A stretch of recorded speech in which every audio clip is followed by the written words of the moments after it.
வேலூர் நாடாளுமன்ற தொகுதியில் திமுக சார்பில் போட்டியிடும் கதிர் ஆனந்த் ஆலங்காயம் பேருந்து நிலையம் மற்றும் பூங்குளம் சுற்றுவட்டார பகுதிகளில் வாக்கு சேகரித்தார். அவருக்கு மலர் தூவி பொதுமக்கள் வரவேற்பளித்தனர். அப்போது கடந்த முறை வெற்றியை கொடுத்த வாணியம்பாடி தொகுதி மக்களை தன் வாழ்நாள் வரை மறக்க மாட்டேன் என்று கூறினார்.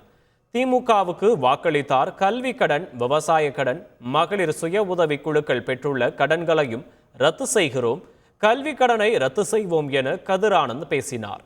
பின்னர் தந்தி டிவிக்கு திமுக வேட்பாளர் கதிர் ஆனந்த் அளித்த பேட்டியில் திமுக அமோகமாக வெற்றி பெறும் என்பதில் எந்த ஐயப்பாடும் இல்லை என்றார்.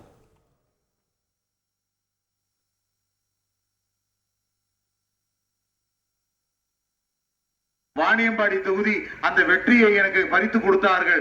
ஆகையால வாழ்க்கையில என்னைக்குமே இந்த வாணியம்பாடி தொகுதியை உயிருள்ளவரை நான் மறக்க மாட்டேன் என்பதை முதல்ல உங்களுக்கு எல்லாம் நன்றியோடு தெரிவித்துக் கொள்கிறேன்.